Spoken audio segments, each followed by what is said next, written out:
حکیم لقمان کے جانوروں سے بیماریوں کا علاج۔ خرگوش کو گود میں بٹھاؤ تو بدن کی خارش ختم ہو جاتی ہے۔ بلی کو گود میں بٹھاؤ تو بدن کے بال نرم ہوتے ہیں۔ بکری کو گلے لگانے سے بدن میں الرجی نہیں ہوتی۔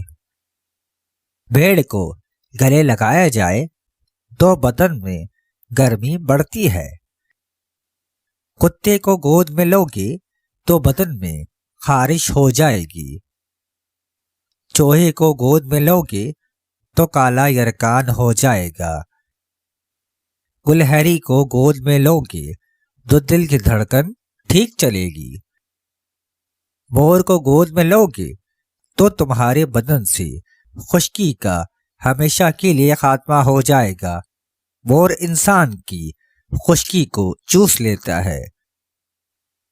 مرغی کو گود میں لوگے تو تمہیں گرمی دانے نکلیں گے۔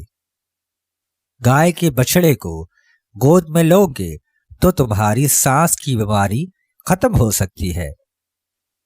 بھینس کا بچڑا اگر گود میں لوگے تو تمہارے اندر عجیب سی طاقت بھر آئے گی۔ بطخ کے بچوں کو گود میں اٹھاؤ گے تو تمہاری ہڈیاں لچکدار ہو جائیں گی۔ گھوڑے کو گال سے لگاؤ گے تو تمہارے سر میں جتنے بھی جوئیں ہوں گی وہ بھاگ جائیں گی۔ شتر مرغ کو گلے سے لگاؤ گے تو تمہارے بازوؤں کی جلد نرم ہونا شروع ہو جائے گی۔ زندہ مچھلی کو اپنے بدن سے رگڑو گے تو تمہارے بدن کی جلد تر و تازہ ہو جائے گی اور تھکاوٹ بھی دور ہو جائے گی، راحت میسر آئے گی۔